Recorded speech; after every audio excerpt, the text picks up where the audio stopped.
আসসালামু আলাইকুম। আশা করি প্রিয় শিক্ষার্থীরা সকলেই ভালো আছেন এবং আজকে আমরা যে সমস্যাটার সমাধান করব খুবই গুরুত্বপূর্ণ একটা সমাধান। আমরা কন্টিনিউ ক্লাস করে সবগুলো শেষ করে ফেলবো ইনশাআল্লাহ খুব দ্রুত। যে সুষম তড়িৎ ক্ষেত্রে নিক্ষিপ্ত একটি ইলেকট্রনের গতি সম্বন্ধে আলোচনা করো। কি সুষম তড়িৎ ক্ষেত্রে একটি ইলেকট্রনের নিক্ষিপ্ত একটি ইলেকট্রনের গতি সম্বন্ধে আলোচনা করতে হবে। ফাইন। তো এটা সমাধান করার ক্ষেত্রে প্রশ্ন আরো কয়েকভাবে হতে পারে, যেমন ধরো যে এম ভরের কিউ চার্জের একটি কণিকাকে নিশ্চলভাবে একটি সুষম তড়িৎ স্থাপন করে ছেড়ে দেওয়া হলে এটির গতি নির্ণয় করো, বা সুষম তড়িৎ একটি নিক্ষিপ্ত একটি ইলেকট্রনিক গতি সম্বন্ধে আলোচনা করতে। প্রশ্ন কয়েকভাবে হতে পারে, আমাদের সব ধরনের প্রশ্ন সম্পর্কে ধারণা রাখতে হবে এবং যাতে পরীক্ষা আসলে আমরা এটা সমাধান করতে পারি। ওকে, যেভাবে আসুক। তো এইটার সমাধান করতে গেলে আমাদের প্রথমে যে ব্যাপারগুলো লাগবে, যে আমাদের দেখো সমাধান তোমরা বিবৃতি হিসেবেও দিতে পারো, অথবা আমরা ডাইরেক্ট ধরে দিয়ে দিতে পারি যে এখানে এই প্রশ্ন সমাধান করতে গেলে যে ব্যাপারগুলো থাকবে, যেমন ভর থাকবে, চার্জ থাকবে, তড়িৎ ক্ষেত্র থাকবে, বেগ থাকবে, স্থির বৈদ্যুতিক বল থাকবে এবং অবস্থান ভেক্টর থাকবে। তো তোমরা চাইলে এগুলোকে ধরে নিতে পারো, অথবা তোমরা একটু বিবৃতি আকারেও দিতে পারো। তো আমরা যেটা আমার কাছে যেটা সহজ মনে হয় যে জাস্ট ধরে নিয়ে সমাধান করলে ভালো হয়। ধরি যে এখানে আমরা ধরলাম যে ভর এম, চার্জটা হচ্ছে কিউ, তড়িৎ ক্ষেত্র হচ্ছে ই। এরপরে তোমরা যেটা নিচের দিকে লিখতে পারো, আমি আসলে লিখতেছি যে বেগ হচ্ছে ভেক্টর দিবা, ঠিক আছে? এটা অনেকটা চিরায়ত বলবিদ্যার মতো, ভেক্টর ভি। এরপরে মনে কর যে স্থির বৈদ্যুতিক বল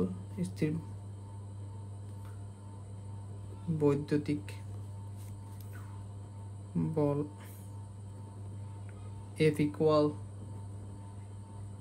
QE, ঠিক আছে? এবং এই পাশাপাশি অবস্থান ভেক্টর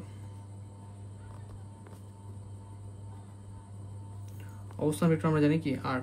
ওকে, ফাইন। তো এই ব্যাপারগুলো আমরা ধরে নিলাম। ধরি ভর এম, চার্জ রয়েছে কিউ, তড়িৎ ক্ষেত্র ই, বেগ হচ্ছে ভি এবং স্থির বৈদ্যুতিক বলটাকে আমরা বলতেছি F ইকুয়াল QE ভেক্টর, এবং অবস্থান ভেক্টর হচ্ছে এখানে কি আর এর উপরে ভেক্টর।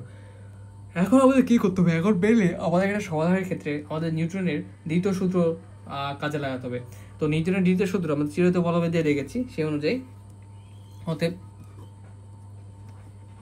নিউটনের দ্বিতীয় সূত্র হতে পাই কি পাবো আমরা, যে এম ইন্টু ডিভি, এটা আমরা ভেক্টর হিসাবে নিব, ডিভি বাই ডিটি, টির সাপেক্ষে হচ্ছে এর পরিবর্তন করবে, হচ্ছে এফ, ঠিক আছে? নিউটনের দ্বিতীয় সূত্র থেকে কি পাই আমরা? স্থির বৈদ্যুতিক যে বলটা রয়েছে সেই বল ইকুয়াল আমরা লিখতে পারি কি এম এ ত্বরণ, বল ইকুয়াল কি ত্বরণ, সময়ের সাপেক্ষে যে বেগের পরিবর্তনের হার এটাকে আমরা ত্বরণ বলতে পারি, সময়ের সাপেক্ষে বেগের পরিবর্তনের হারকে আমরা ত্বরণ বলতে পারি। তো সেম সেই অনুযায়ী আমাদের এখানে আমরা এটাকে কি লিখতে পারতেছি, ডিবি বাই ডিটি লিখতে পারতেছি, ঠিক আছে? বল ইকুয়াল কি জানি এম এ, সেই এটা হচ্ছে এখানে ত্বরণটা হচ্ছে ডিবি বাই ডিটি।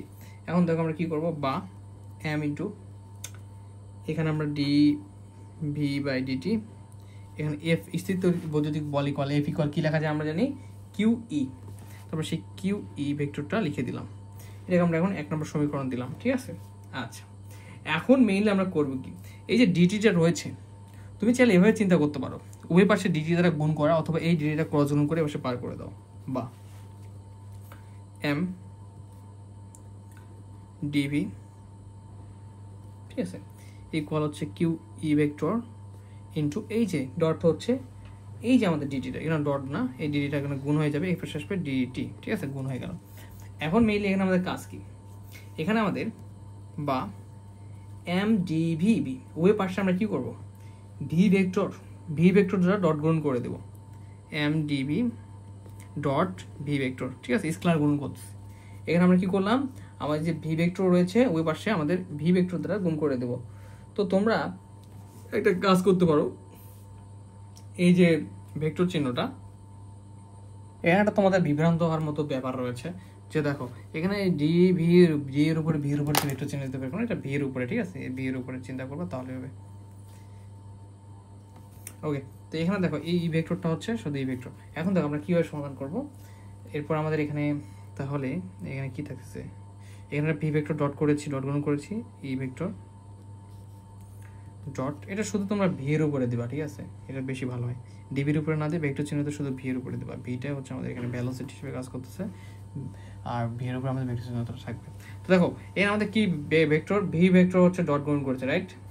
আমাদের এখানে ভি ভেক্টরটা ডট গুণ দিলাম এবং তাহলে আমাদের কি থাকবে এখানে, আমাদের এর সঙ্গে থাকবে হচ্ছে ডিটি। ওকে ফাইন। তো এখন আমরা যে কাজটা করবো মেইনলি,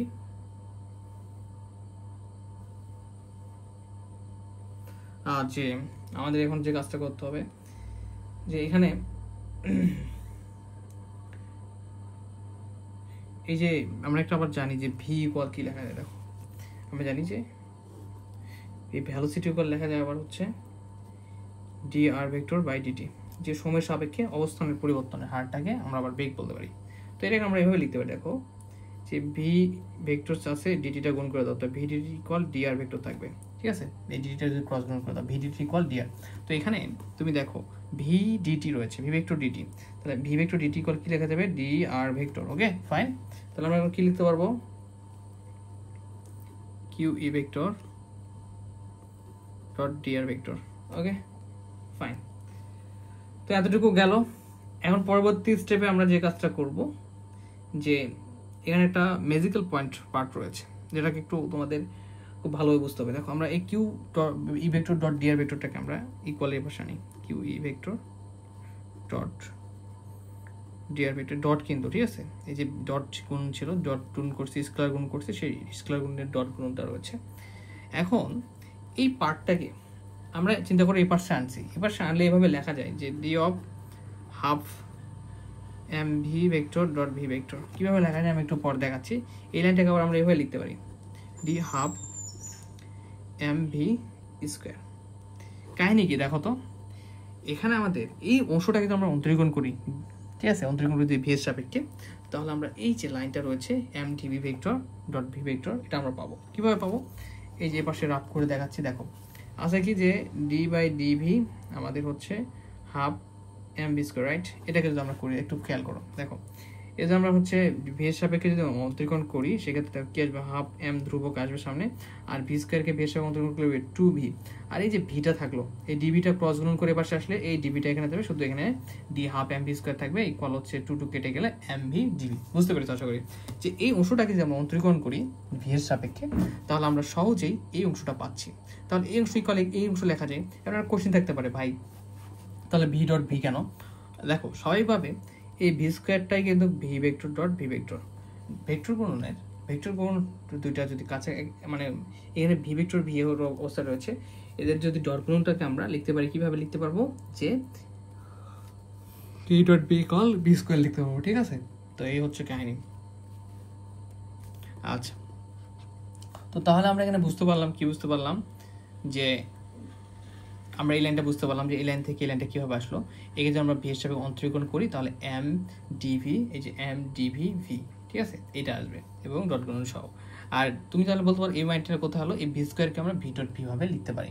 সো একটা লাইনটা এখানে এসেছে, সো একটু মনে রাখতে হবে যে এখান থেকে এভাবে হয়ে গেছে q e vector dot d r vector. Okay fine. এখন আমরা দেখি এর পরবর্তী লাইনটা কিভাবে সমাধান হবে। এটা আমরা 2 নম্বর সমীকরণ দিয়ে রাখি। আই হোপ যে বুঝতে পেরেছো, তোমরা এখন অনেক বড় হয়ে গেছো, ক্যালকুলাস ক্লাসটা যারা করতেছো তারা বুঝতে পারবা। এখন এই 2 নং সমীকরণকে আমাদের 1 এবং 2 এই লিমিটের মধ্যে, কত লিমিট 1 এবং 2 লিমিটের ভিতরে আমরা 2 কে নেব আপার লিমিট হিসেবে এবং 1 কে নেব লোয়ার লিমিট হিসেবে। এই 2 থেকে 1 এর ভিতরে আমরা কি করব, আমরা হচ্ছে সমাকলন করব। তাহলে আমি একটু দেখার চেষ্টা করি এই 2 নম্বর সমীকরণটাকে আমরা সমাকলন করব। তাহলে কিরকম হবে বলো তো, এখানে কিউটাকে আমরা বাইরে রাখবো, ই ডি আর ভেক্টর আমরা সমাকলন করব। এরপরে এখানে দেখো, আচ্ছা পুরোটাকে করি তোমাদের সুন্দরভাবে বুঝাই দিই। আমি পরবর্তী পেজে যাচ্ছি। ওকে দেখো, তো এখানে 2 নং থেকে যেটা পাই, কি পেতাম, যে q e vector dot d r vector এরকম ছিল, রাইট। এটাকে আমরা সমাকলন করব, কিউ ধ্রুবক সব বাইরে রাখলাম, কত লিমিট 1 থেকে 2, এটা মনে রাখবো যে 1 থেকে 2 আমরা এই ব্যবহারটি সমাকলন করব। এখন এখানে দেখো, এখানে কত 1 থেকে 2, এই পাশেও ডি কি ছিল, half m b square, right.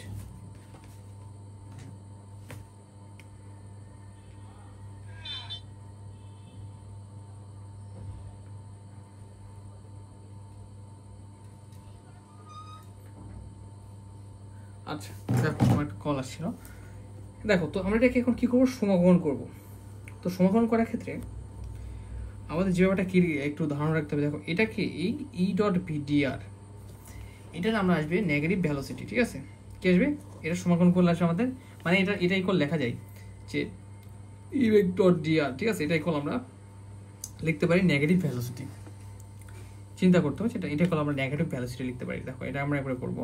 তো নেগেটিভ ভ্যালোসিটি যদি হয়, আর যদি এখানে 1 থেকে 2, যদি ধরো যে এখানে dr তো রয়েছে, মনে করো যে আমরা তড়িৎচালক বলে যে সূত্রটা জানি, সেই সূত্রটা ডিটেলস করলে আমরা এটা প্রুভ করতে পারবো, কিন্তু আমরা সহজে একবারে বলতেছি যেটাকে নেগেটিভ ভ্যালোসিটি চিন্তা করো, তাহলে মাইনাস ভি মনে করো, আর হচ্ছে এখানে আসবে তাহলে আমাদের কি বলে এই পুরোটা যদি আমাদের ভি হয়, ঠিক আছে? আমি এখানে তোমরা এখান থেকে এই লাইন, আমি যে লাইনটা রাফ করবো একবার করবা, ঠিক আছে? ভি এগুলো লিখবা না।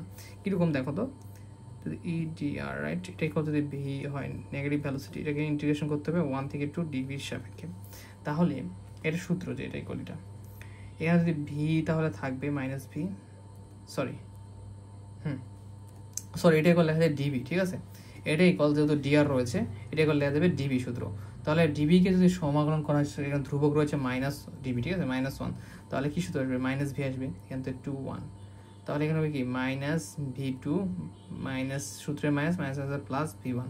ঘটনা কি, তুমি বলতে পারো ভাই 2টা তো ভির জায়গায় বসবে না, এটাকে ভ্যালোসিটিটাকে নির্দেশ করতেছে, ভ্যালোসিটির পরিমাণটাকে। সো আমরা এই 2টা বসবে ভি টু, এই 2টা বসবে ভি এর সাথে 2, এবং লিমিটের যে লোয়ার লিমিট বসলে যে মাইনাস বসাতে হয় সেই মাইনাস, আর এই মাইনাসের মাইনাসে প্লাস হয়ে যাবে ভি ওয়ান, ঠিক আছে? তো এই হচ্ছে আমাদের মাইনাস ভি টু প্লাস 1, এটাকে আমরা লিখতে পারি v one minus v two, ঠিক আছে? এইটার ক্ষেত্রে, তো এটার ক্ষেত্রে কি আমরা এতটুকু হচ্ছে মাইনাস ডিবি, সেটাকে আমরা যদি সমাকলন করি তাহলে আসবে কি মাইনাস ভি টু 1 লিমিট, তো 2 বসালাম, এরপর 1 বসালাম, তাহলে আসতে থেকে আমাদের এখানে কিউটা থাকবে q v one minus v two. Okay fine. এখন দেখো এখানে আমাদের হাফ এম হচ্ছে ধ্রুবক, ঠিক আছে? তাহলে হাফ এম যদি ধ্রুবক হয়, তাহলে এখানে হাফ এমটা ধ্রুবক হিসেবে সামনে আসলো, তাহলে ডিভি স্কোয়ার থাকবে। তাহলে ডিভি স্কোয়ার যদি আমরা ইন্টিগ্রেশন করি, দেখো ডিভি স্কোয়ার, ঠিক আছে? তাহলে এখানে 2 1, এখানে ধ্রুবক কার সাপেক্ষে? ভি স্কোয়ার সাপেক্ষে, এখানে ধ্রুবক 1 আসছে, তাহলে আমাদের ভি স্কোয়ারটা আমাদের সমাকলনের ভ্যালু, তাহলে এখানে হচ্ছে লিমিট 2 থেকে 1, তখন এখানে 2 প্রথমে ইউজ করবো, তাহলে ভি স্কোয়ার 2, ঠিক আছে? Lower limit minus lower limit 1 use করলে ভি স্কোয়ার 1, এখানে 2 ইউজ করলে 2, এখানে 1 ইউজ করলে এরপরে মাইনাস দিয়ে 1। তো তোমরা এই সমাকলনের ব্যাপারগুলো আগে জানো যে কীভাবে লিমিট ইউজ করতে হয়, রাইট? যদিও আমরা এখানে আমরা জানি যে যার সাপেক্ষে করে তার সেখানে লিমিটগুলো বসে, বাট এখানে আমাদের ভ্যালোসিটি বেগের পয়েন্টটাকে বোঝাচ্ছে 2 দ্বারা, যে এখানে ভি টু মানে 2 নম্বর বেগ, এটা 1 দিয়ে এখানে 1 নম্বর বেগ। ওকে ফাইন। তো আমরা এখন কি পাবো? তাহলে এখানে দেখো হাফ এম, এখানে তাহলে আমরা পাবো হচ্ছে ভি টু স্কোয়ার, এখানে আমরা কি পাবো বলো তো? ডিভি স্কোয়ারের সঙ্গে সমান করলে তাহলে এখানে পাবো আমরা v two square minus v one square, right? এটাকে আমরা দিলাম 3 নম্বর সমীকরণ। এখন এই 3 নম্বর সমীকরণকে আবার সময়ের সাপেক্ষে একবার সমাকলন করব। এই 3 নম্বর সমীকরণকে কার সাপেক্ষে? সময়ের সাপেক্ষে। সরি 3 নাম্বারকে না, 1 নংকে। 1 নং সমীকরণটা আমাদের কি ছিল একটু দেখি। এই যে আমাদের 1 নং সমীকরণ, এটাকে আমরা একবার সমাকলন করব সময়ের সাপেক্ষে। তো সময়ের সাপেক্ষে সমাকলন করলে আমাদের কি হতে পারে আমরা একটু খেয়াল করি। দেখো এই লাইনটা দেখো, আমি লাইনটা ওখানে তুলে একবার সমাকলন করবো 1 নাম্বারকে। তাহলে তাহলে কি করব? এখন যদি তড়িৎ ক্ষেত্র সুষম হয়, তাহলে ওই যে 1 নং সমীকরণ, আমাদের এখানে প্রশ্নটা কি ছিল যে তড়িৎ ক্ষেত্র সুষম ক্ষেত্র, যদি তড়িৎ ক্ষেত্র সুষম হয় তাহলে 1 নং সমীকরণকে টি এর সাপেক্ষে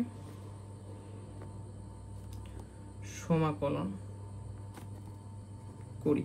তো 1 নং সমীকরণটা কিরকম ছিল আমি তোমাদের দেখালাম। তো 1 নং সমীকরণটা ছিল এরকম যে আমাদের এম ডিভি ভেক্টর ডিটি। ওকে, তো এটাকে যদি আমরা সময়ের সাপেক্ষে সমাকলন করি তাহলে সমাকলন কার সাপেক্ষে? সময়ের সাপেক্ষে, ডিটি দিতে হবে, রাইট? আর এর পাশে ছিল কি আমাদের? এর পাশে ছিল মেবি কিউ ই ভেক্টর 1 নম্বর সমীকরণে কিউ ই। এই যদি আমরা সময়ের সাপেক্ষে সমাকলন করি তাহলে কিউ এর সঙ্গে একটা আমাদের দিতে হবে ডিটি। আচ্ছা, তো এখানে দেখো এই ডিটি কেটে গেলে তাহলে এম ইন্টিগ্রেশন ডিভি থাকবে, আর এখানে কিউ ইটা হচ্ছে ধ্রুবক, ঠিক আছে? একে আমরা সময়ের সাপেক্ষে সমাকলন করতে পারবো না, সো সমাকলন ডিটি থাকবে। আচ্ছা, তাহলে দেখো এম এখানে কত আছে 1, তাহলে ভি ভেক্টরের সাপেক্ষে যদি আমরা এখানে যদি সমাকলন করি, কিছু না থাকলে যেটা থাকে সেটা আসে, রাইট? ধ্রুবক থাকলে যার সাথে সমাকলন করবো আমরা সেটা আছে, তোমরা সূত্রগুলো মুখস্থ করবা। যে কোন সূত্র, ইন্টিগ্রেশন ডিএক্স, এখানে যা থাকবে ধ্রুবক সেটা থাকবে, যেমন 1 আছে 1 থাকবে, এবং যার সাপেক্ষে করবো সেটাই শুধু আসবে যদি এখানে শুধু ধ্রুবক থাকে। সাপেক্ষে করার সময় কোনো যদি ফাংশন না থাকে শুধু এক্স আসবে, ঠিক আছে। 2 থাকলে এখানে 2 ইন্টু এক্স, তাহলে ভি এর সাপেক্ষে কোনো কিছু নাই, তার মানে আমাদের ভি আসবে চলে।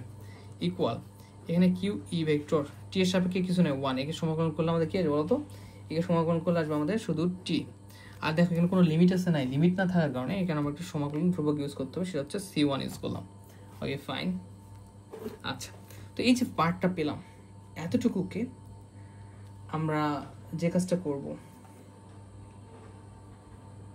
যে একটা কাজ করতে পারি, এটাকে একটু আমরা সাজায় গোছায় নিতে পারি, একটু তৈরি করে নিতে পারি।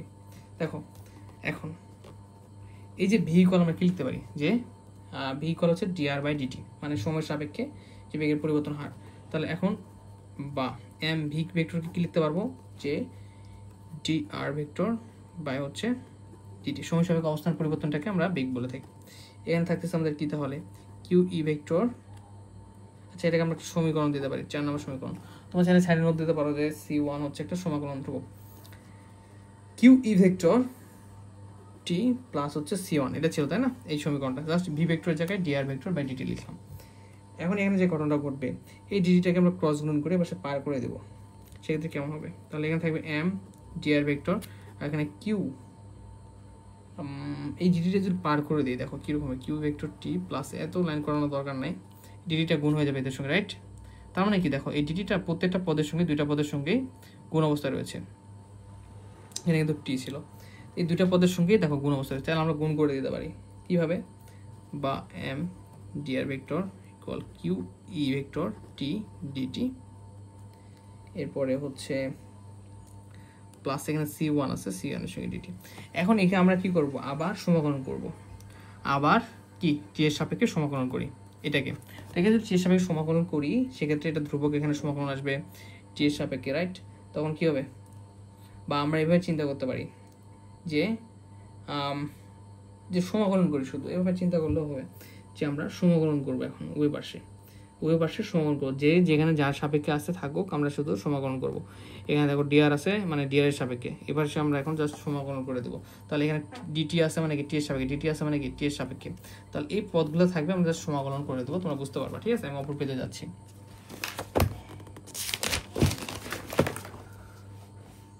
তাহলে এখন বা আবার উভয় পাশে সমাকলন করি, ঠিক আছে। উভয় পাশে যদি সমাকলন করা হয় তাহলে যে ঘটনা ঘটবে, বা এম সমাকলন এই আর ভেক্টরের সাপেক্ষে ছিল আর ভেক্টর এম ডিআর, ঠিক আছে, সমাকলন দিলাম, এম ধ্রুবক, কিউ ই ভেক্টর ছিল, পাশে কি ছিল আমাদের হচ্ছে ডিটি, তো সমাকলন টি ডিটি ছিল, তো সমাকলন টি ডিটি, কারণ টি এর সাপেক্ষে, প্লাস ছিল c1 ডিটি, রাইট। তো ডিটিকে আমরা সমাকলন করতে পারবো যেহেতু টি এর সাপেক্ষে, ডিটি মানে কি টি এর সাপেক্ষে, তো এখানে সমাকলন চিহ্ন, মানে উভয় পাশে আমরা সমাকলন চিহ্ন দিলাম যাদেরকে আমরা সমাকলন করতে পারবো যাদের সাপেক্ষে। আচ্ছা ফাইন, তো প্রায় শেষের দিকে চলে আসছি আমরা, সমস্যা নাই। দেখো এম এখানে কি আছে 1, তো ধ্রুবকটা সামনে আসবে এবং আর এর সাপেক্ষে কোনো কিছু না থাকলে, ধ্রুবক থাকলে যার সাপেক্ষে সমাকলন করবো সেই ভ্যালুটা আসে, তার এখানে আসবে আর ভেক্টর কিউ ই ভেক্টর, এখানে টি এর সাপেক্ষে টি কে সমান করলে কি বলতো, টি স্কোয়ার বাই 2, আমরা সকলে জানি কি হয়, টি স্কোয়ার বাই 2। তোমরা যদি না জানো দেখো তোমাদের সূত্রটা দেখাই আমি, দেখো t dx x to the power n এর সমাকলন x to the power n dx এর সূত্র, কি সূত্র কেমন, যে x to the power n এর পাওয়ারের সঙ্গে এক যোগ হয় বাই এন পাওয়ার প্লাস পাওয়ারের সঙ্গে এক যোগ, তো এখানে টি এর সাপেক্ষে এখানে ছিল টি এর উপরে পাওয়ার 1 ছিল, তাহলে টি ভিত্তি পাওয়ারের সঙ্গে এক যোগ করলে 2, নিচে পাওয়ারের সঙ্গে এক যোগ করলে 1 এর সঙ্গে এক যোগ করলে 2 হয়ে যায়, এখানে পাওয়ার কত ছিল 1, রাইট। তো টি স্কোয়ার বাই 2 ইন্টু হচ্ছে আমাদের এটা থাকবে, রাইট, কেননা হচ্ছে আমাদের এখানে তো কোনো লিমিট নাই, সো লিমিট ইউজ করবো না, টি এর সাপেক্ষে সমাকলন করে টি কে সমান করে টি স্কোয়ার বাই 2 পেলাম, প্লাস হচ্ছে c1 টি এর সাপেক্ষে সমান করলে শুধু টি আসবে, ওকে। আচ্ছা তাহলে এখানে এম আর ভেক্টর ইকুয়াল, এখানে আমাদের কিভাবে সাজায় গোছায় লিখতে পারি একটু, এখানে q e vector by t square by 2, ওহো একই লাইনে তো লিখে ফেললাম। আচ্ছা এখন আমরা যে কাজ করবো দেখো, ওই পাশে এখানে শুধু আর এর ভ্যালুটাকে রাখার ট্রাই করবো, ওই পাশে আমরা এম দ্বারা ভাগ করে দেবো, তো এম দ্বারা যদি ভাগ করি, এখানে এম দ্বারা ভাগ করলে এম এম কেটে যাবে, শুধু আর ভেক্টর থাকবে, এখানে থাকবে আমাদের কিউ ভেক্টর এম দ্বারা নিচে ভাগ করলে 2m, আর এই টি স্কোয়ারটা গুণ অবস্থা ছিল, গুণ অবস্থা রেখে দিলাম। এখানে এম দ্বারা ভাগ করলে থাকবে কি c1/m, এরপর হচ্ছে টি প্লাস হচ্ছে এখানে একটা ব্যাপার রয়েছে, এই যে আমরা সমাকলন করলাম, এখানে একটা আমাদের সমাকলন ধ্রুবক প্রয়োজন ছিল, ঠিক আছে, যেহেতু লিমিট নেই। সো এখানে সমাকলন ধ্রুবক c2 নিলাম, কি নিলাম c2, এটা যেহেতু সমাকলন ধ্রুবক, সো এটাকে আমরা m দ্বারা ভাগ হবে না, এটা যেমন আছে তেমন থাকবে। তাহলে এটার ভ্যালু কত, 5 নাম্বার আমরা সমীকরণ দিলাম, ঠিক আছে, m দ্বারা ভাগ করে দিই, ফাইন। আচ্ছা এখন দেখো এখানে আমাদের যে টি রয়েছে টি স্কোয়ার, এই টিটাকে আমরা ধরবো, টি এর ভ্যালুটাকে ধরবো 0, ঠিক আছে, যখন সময় 0, এখন ধরি সময় টি ইকুয়াল 0, তখন ভি ভেক্টর ইকুয়াল কি আসবে বলতো, ভি ভেক্টরের মানটা হবে ভি নট ভেক্টর, এবং যখন আর ভেক্টর ইকুয়াল হচ্ছে r v naught vector, okay, v vector equal v naught 0 আসলো, সমস্যা নাই, v vector v naught vector, এবং এই টি ইকুয়াল 0 সময়তে বেগটা হবে ভি নট এবং আরটা হবে, অবস্থানটা হবে আমার আর নট। এখন এই ভি নট আর আর নটের ভ্যালুটাকে আমরা প্রথমে ভি নোটের ভ্যালুটাকে 4 নম্বরে বসাবো, এই ভ্যালুগুলোকে আমরা 4 নম্বরে বসাবো, ওকে, 4 এবং 5 নম্বরে। তো এখন 4 ও 5 নং হতে দেখো, দেখো 5 নং যদি টি এর ভ্যালু যদি হয় 0, সময় 0 0 0 পুরোটাই 0 হয়ে যাবে, রাইট, তাহলে c2 ইকুয়াল থাকবে r, এগুলো 0 হয়ে গেলে c2 r ভেক্টর ইকুয়াল কি r নট ভেক্টর, তাহলে আমরা c2 ইকুয়াল পাবো কি, c2 ইকুয়াল পাবো যে r ভেক্টর নট, কেননা হচ্ছে এই টি এর ভ্যালু 0 হয়ে যাচ্ছে, পর c2 equal r vector equal যায় r ভেক্টর নট। আবার যদি আমরা এটা 4 নম্বর সমীকরণে যাই, 4 নম্বর সমীকরণ কোনটাকে দিয়েছিলাম, টপ করো 4 নম্বর, এই যে দেখো এখানে যদি আমরা 4 নম্বর যদি আমরা সময় ইকুয়াল 0 বসে, তাহলে পুরোটা 0 হয়ে যাবে, c1 equal m v vector থাকবে, আর ভি ভেক্টর ইকুয়াল আমরা কি জানি ভি নট ভেক্টর ধরেছি, তাহলে c1 equal m v vector not পাবো। তাহলে এখানে আমাদের c1 ইকুয়াল পাবো কি m ভি নট, যেটা আমরা দেখলাম, ঠিক আছে, এদের সঙ্গে একটা ভেক্টর চিহ্ন থাকবে। তাহলে আমরা ফাইনালি আমরা আমাদের সেই কাঙ্ক্ষিত c1 এবং c2 পেলাম। এখন 5 নং থেকে 5 নং এ যদি আমরা যাওয়ার ট্রাই করি, কি পেয়েছিলাম, এটা পেয়েছিলাম, রাইট। তো 5 নং এই যে c1/m c2 রয়েছে, এই c1 এবং c2 এর ভ্যালুগুলো আমরা বসাই দিলে আমাদের যে কাঙ্ক্ষিত অ্যান্সার সেটা প্রায় চলে আসবে, বা সরি 5 নং অর্থাৎ 5 নং থেকে, তো 5 নং থেকে তাহলে কি দেখো এখানে আর ভেক্টর, রাইট, আর ভেক্টর এখানে রয়েছে QE/2mt² থাকুক, যে ওই বান্দা যেরকম আছে সেরকমই থাকুক, 2mt² প্লাস দেখো অ্যান্সার c1/mt, তো এখানে আমাদের c1 এর মান হচ্ছে কত m ভি নট, তাহলে m v naught vector by হচ্ছে m into t, plus c2 এর ভ্যালু কত, c2 এর ভ্যালু হচ্ছে আমরা পাইছি r নট ভেক্টর, তাহলে c2 ভেক্টরটা এখানে আমাদের r নট ভেক্টর হিসেবে থাকুক। তাহলে এই m কেটে যাবে, এখানে আমরা একটু সাজে গোছে নিতে পারি, আমরা চাইলে এটাকে একটু এই আর নোটটাকে সামনে নেব, প্লাস হচ্ছে কেটে গেলে ভি নোট টি থাকবে, ভি নোট ভেক্টর টি, এই যে কেটে গেলে প্লাস এখানে q e vector by 2m t², okay fine. তাহলে আর ভেক্টর ইকুয়াল পেলাম, এটাকে আমরা 6 নম্বর সমীকরণ দেব। তো এখন যেটা ঘটবে 4 নাম্বারের দিকে যাব আমরা, এখন 4 নাম্বার থেকে আবার সেম ভাবে আমরা যদি করি, মানে ভ্যালুগুলোকে নিয়ে একটু কাজ করি, তাহলে সেম ভ্যালুটাই পাবো, যেমন c1 রয়েছে ওখানে, তো ওখানে c1 এর ভ্যালুটা যদি বসাই দেওয়া হয় 4 নম্বরে, তাহলে c1 এর ভ্যালু কত m ভি নট, রাইট, তো আমরা সেখান থেকে আমাদের 4 নম্বরে ভি এর ভ্যালুটা যেটা সেটা পাবো। ওকে ফাইন, দেখো আমাদের 4 নম্বর সমীকরণটা কি কোন ছিল, 4 নং হতে আমি 4 নম্বর সমীকরণটা একটু উঠাই, রাইট, যাতে তোমাদের বুঝতে সুবিধা হয়। 4 নং হতে, তো 4 নম্বরের সমীকরণটা আমাদের এরকম ছিল যে m v vector q e vector t plus c1, ওকে।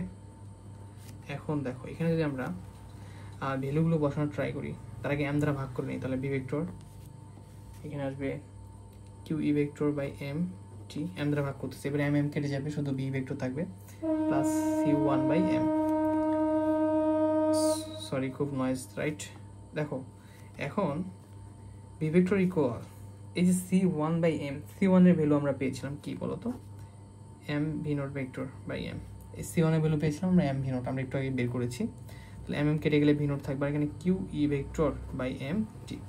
তাহলে mm কেটে গেলে শুধু v নট ভেক্টর থাকবে, প্লাস এখানে থাকবে কি q e ভেক্টর বাই হচ্ছে q e ভেক্টর বাই হচ্ছে m ইন্টু t।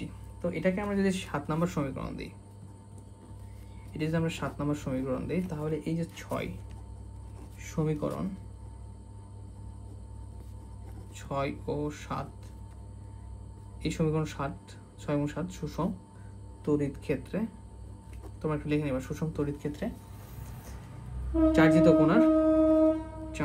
কণার গতির সমীকরণ নির্দেশ করে। ঠিক আছে, কিসে গতি নির্দেশ করে, যে এই 6 এবং 7 যে সমীকরণ পেলাম, এটা আমাদের সুষম তড়িৎ ক্ষেত্রে চার্জিত কণার গতির সমীকরণটা নির্দেশ করে। এটা হচ্ছে সমাধান। তো আই হোপ যে বুঝতে পেরেছো। শুধু ইন্টিগ্রেশনের কিছু সূত্র ছিল যেগুলো বিগত ক্লাসগুলো থেকে আলোচনা হচ্ছিল, সেটা অ্যাপ্লাইগুলো করে এই খুব সুন্দরভাবে সমাধান করে ফেলে। ধন্যবাদ, আসসালামু আলাইকুম। ওকে, ফাইন।